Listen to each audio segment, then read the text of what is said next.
I mushed from Point Bear on through a blizzard of snow.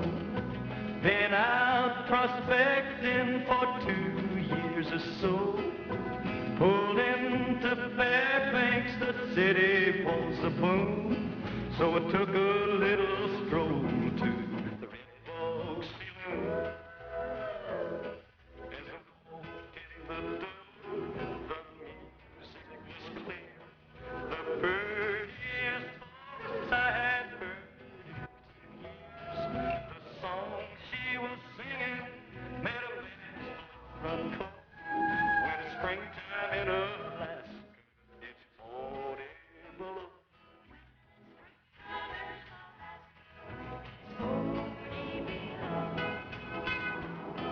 It was red-headed who was singing so sweet. I reached down and took the snack so neat. I reached for the gal who was singing the tune. But the Eskimo all around the saloon. We were terrible cold and grizzly bear. We did our dance on the Kodiak. The song she kept singing made a man's blood run cold.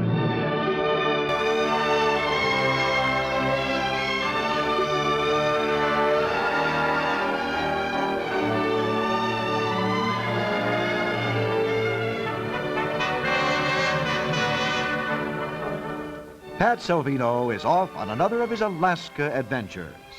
Months of anticipation are built up in Pat as he gets ready to board the airplane for Kodiak, Alaska, where he'll hunt for Kodiak Bear.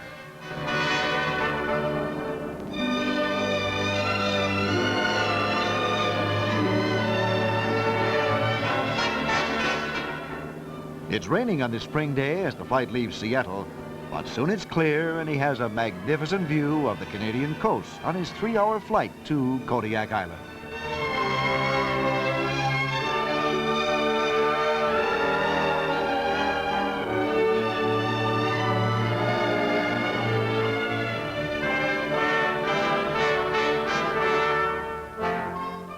It's a beautiful day as Pat arrives at the old Russian village of Kodiak, one of the oldest settlements of Alaska.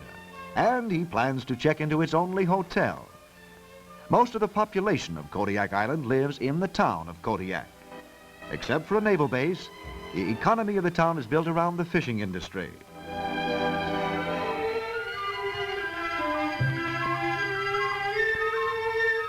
The next day, he has all day to roam around the town and see its many interesting sights and make a few new friends. What could be a more typical landmark for Kodiak than this statue of an Alaska brown bear?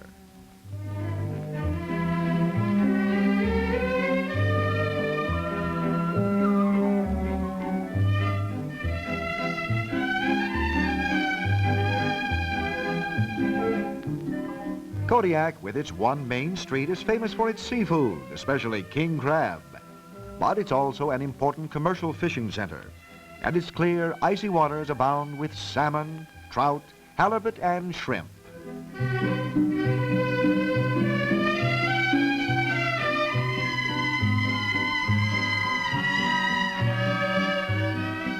Pat finds himself in the middle of a king crab celebration.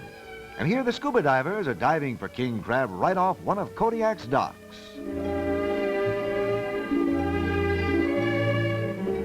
The king crab, the largest crab on Earth, is found only in these Alaskan waters and is one of the most delicious of all seafoods. Look at the size of that critter. If the size of the crabs are any indication of the size of the other wildlife, Pat really has an adventure in store for him.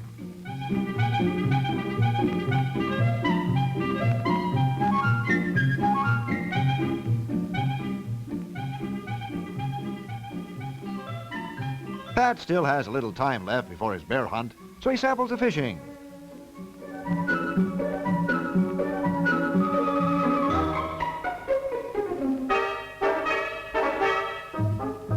You guessed it, a fighting silvery trout on just about every cast, and Pat catches them and returns them until his arms grow tired.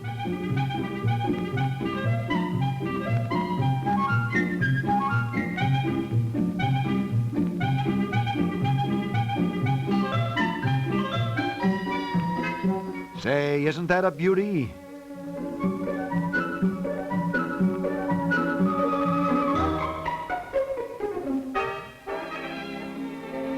Always making friends. Pat gives his newly born fawn deer, got separated from his mother, some of that Alaskan hospitality.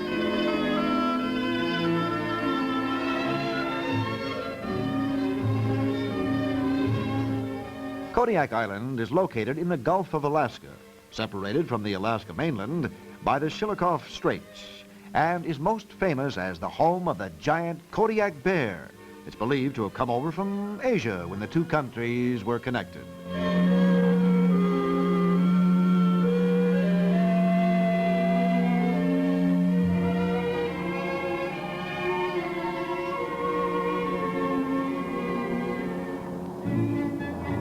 Pat sees the area on the northwest side of the island where he'll hunt. And as they get airborne, the pilot's circle gives Pat a last close-up look of Kodiak on his way to the hunting camp.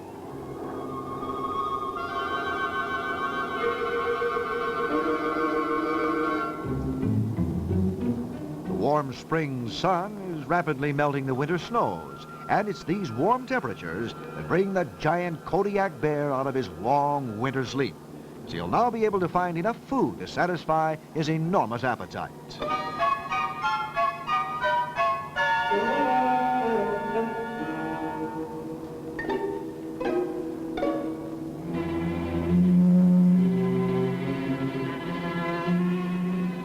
As the airplanes land at the hunting camp on Terror Bay, they're met by the guides who live there year-round in the remote area. The outfitter, Chris Helgeson, is one of the pioneers of Kodiak Island. He and his son Leonard, helping, will have a packer along.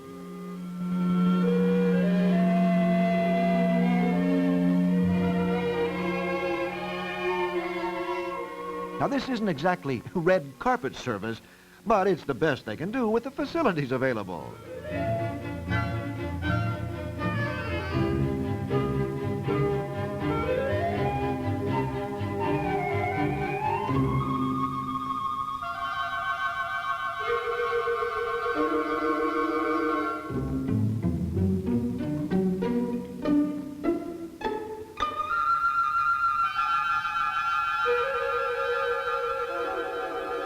As Pat views his new temporary home, he wonders how anything could be so beautiful and peaceful and yet have a name like Terror Bay.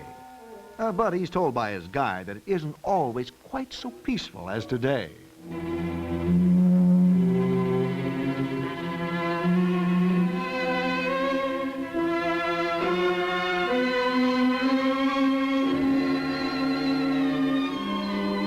Too late for hunting that day, so Pat gets settled in his cabin, has time to get acquainted with his guides and swap a few hunting stories.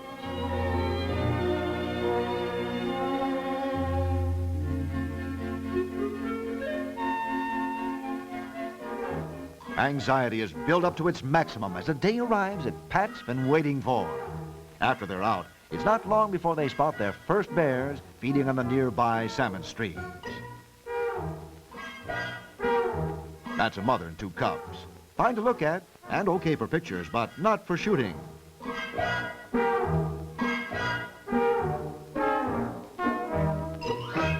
There's a male, but he's already started rubbing off his winter coat, and that isn't the one that Pat's been looking for.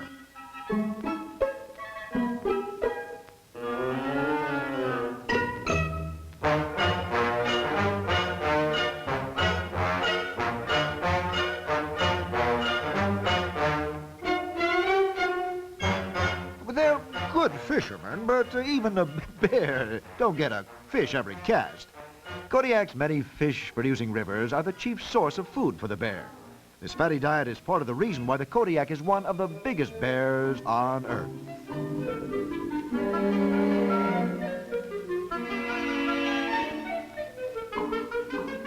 Well, it's back to camp to get ready for tomorrow's hunt.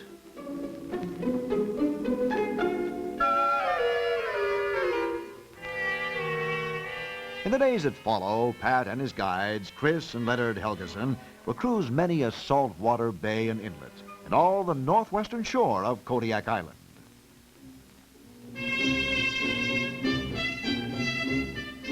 Always looking, always glassing. They see plenty of bear, but Pat's traveled a long way for a very special, large trophy, and he won't be satisfied with anything less.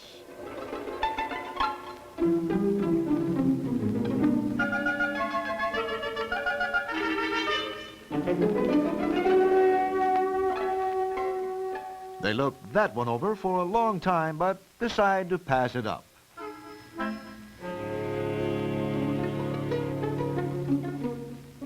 There's lots of fox on the island. This one's digging for clams at low tide.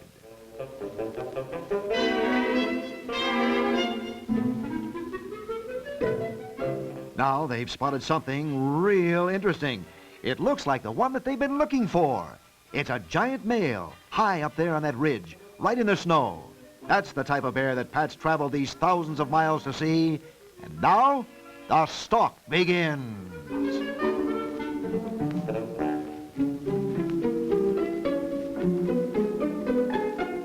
Off of the big boat and into the skiff so they can get to shore.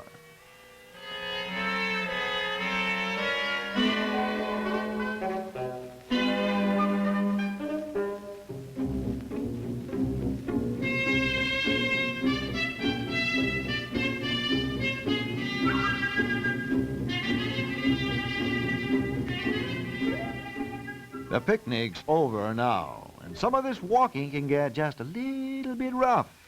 But you just pick them up and you put them down, and you keep shoving that brush out of the way, and before you know it, the boat is only a tiny speck in the bay far below you.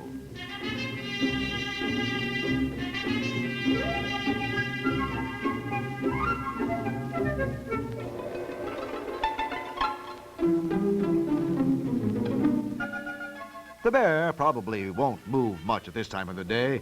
They try not to overtire themselves. This busting brush can wear a person down in a hurry, and you just have to rest once in a while. The big bear is laid down for a sleep, giving the hunters the needed hours to make their long climb.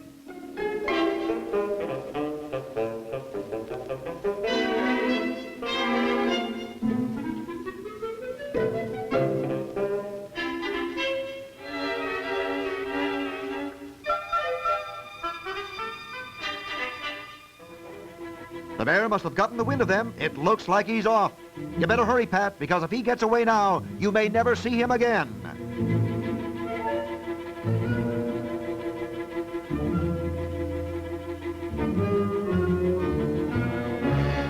The bear headed for that brush thicket and never came out.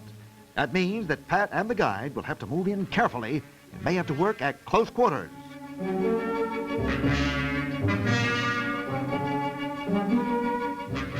You want to make that first shot count because he's close and he could be on you in a matter of seconds.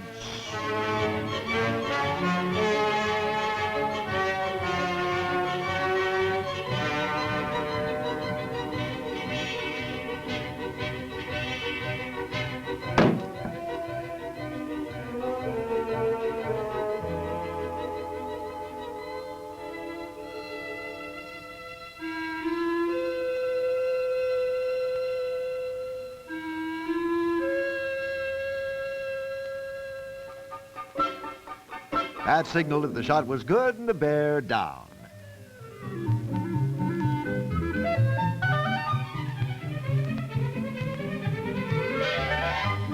Will you look at the size of that Bruno? That's a fine big bear and certainly worth all of the effort that's been put into it. And Pat's a happy man, certainly proud of this fine specimen. And he gets a real Alaskan handshake from his guide.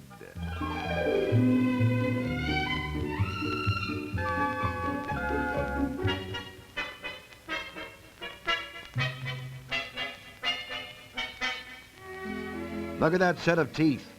Those jaws are capable of crushing the largest of bones.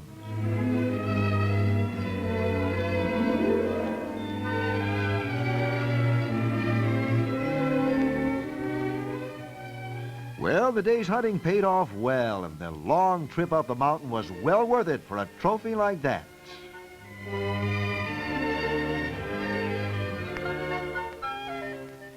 There's still lots of work to do, and everybody pitches in and helps out with the skinning, as it's still a long way back to the boat.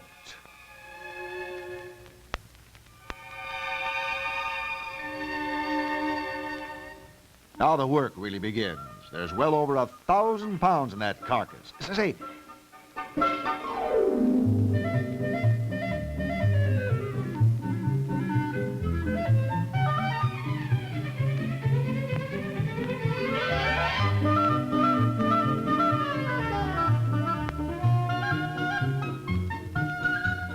the skin now has to be skillfully removed so the taxidermist can make it into a rug for Pat's trophy room.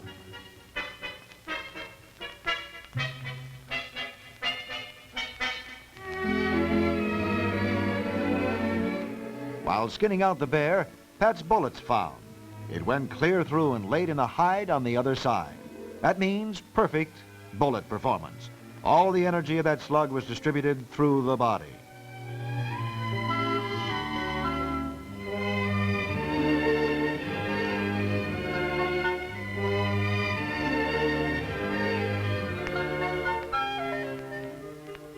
It's a lot of work getting the hide off a big bear like that, and nobody stops to rest here.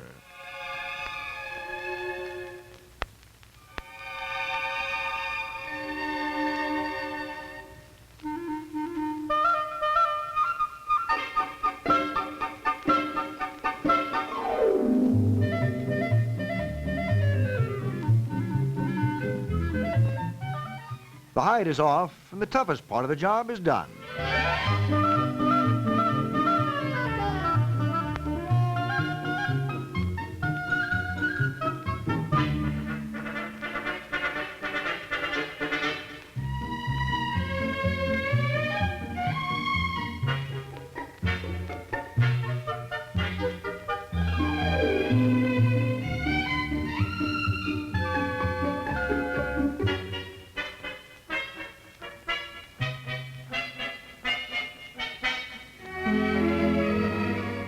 Part of the help goes back to the beach to bring the big boat closer, while Pat and the other guide remain with the hide and prepare to bring it back.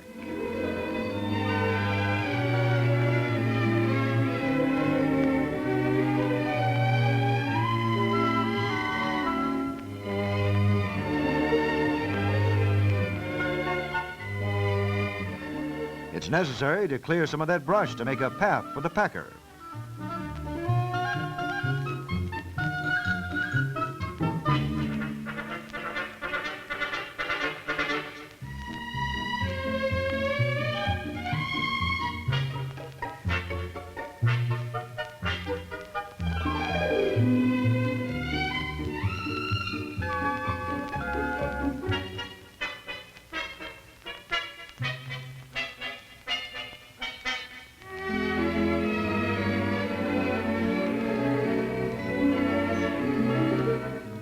That enormous hide is stuffed into the packboard, and the long pack to the beach will then begin.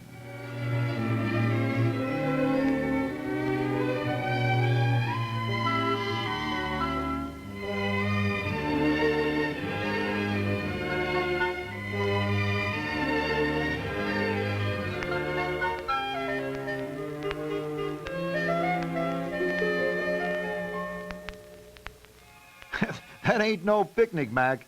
That hide weighs 150 pounds, and it can get mighty rough going with a guide carrying equivalent to his own weight. But he can be thankful that it's all downhill.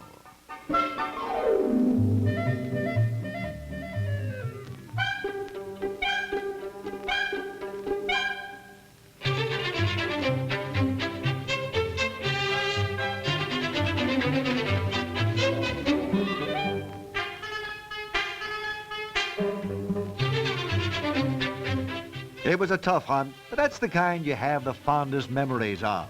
Back on the boat, they have their first real chance to rest today.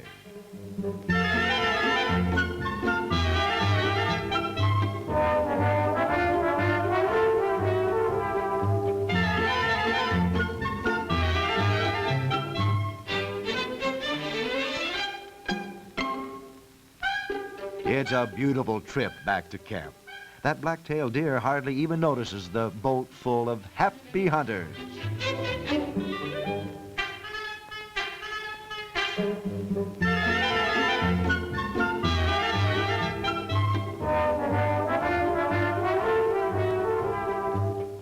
Unsurpassed settings such as these can be found only in Alaska. No wonder it's called the Great Land.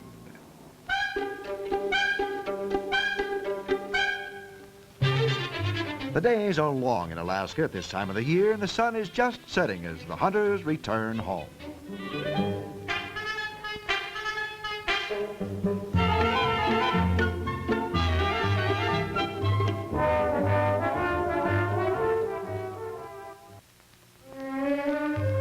The next day, the skilled hands of the guides must remove all the fat from the bear hide so it can be cured with salt.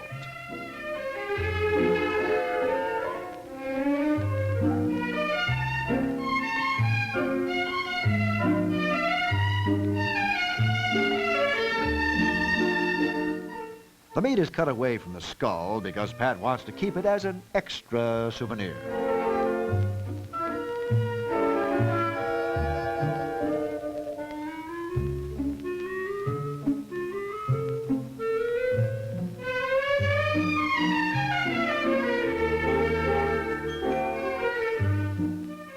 After the hide's well salted, it's then stretched out for drying.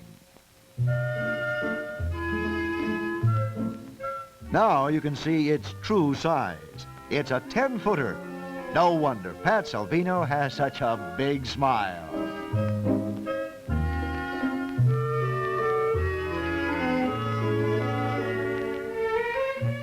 The whole family turns out to celebrate the occasion.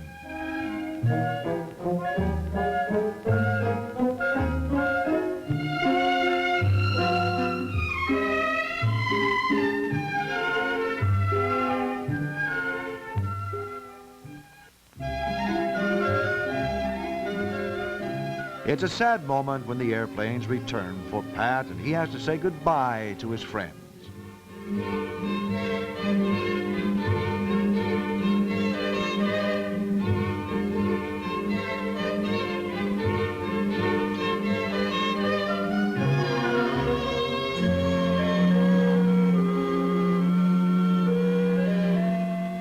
Pat asks the pilots to fly him around so we can have another last look at wild Kodiak Island. The island probably has more waterfront than most islands its size. Kodiak has dozens of inlets, rivers, peninsulas, which makes it a paradise for fish and bear alike.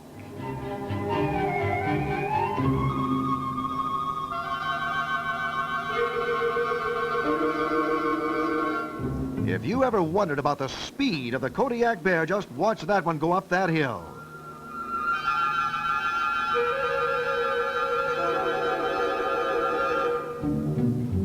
They fly along the beaches and Pat sees unlimited wildlife, fish, whale, birds, and sea mammals.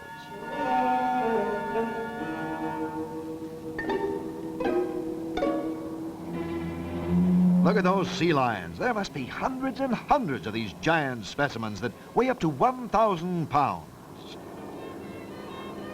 Looking at a map of Alaska, Kodiak Island is almost unnoticed in the Gulf of Alaska, but yet it's truly one of the game paradises of the world, abounding with game of many species, thus attracting sightseers as well as the big game hunter, making the tourist trade one of the most important industries of the island.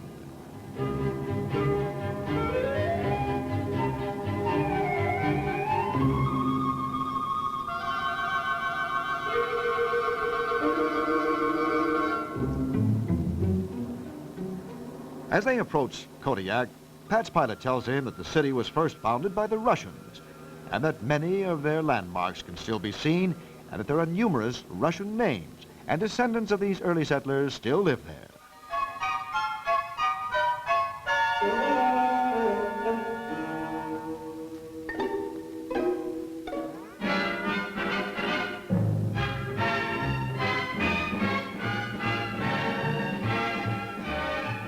Well, Pat's just in time to say goodbye to his Kodiak friends and to join the crowds and the hustle and the bustle at the airport as they plan to board the plane.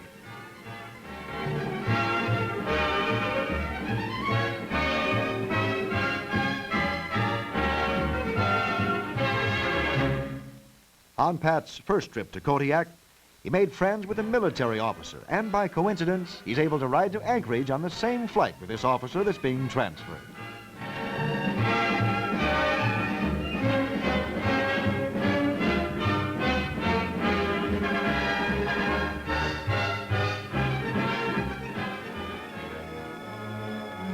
A change of planes and back to Seattle.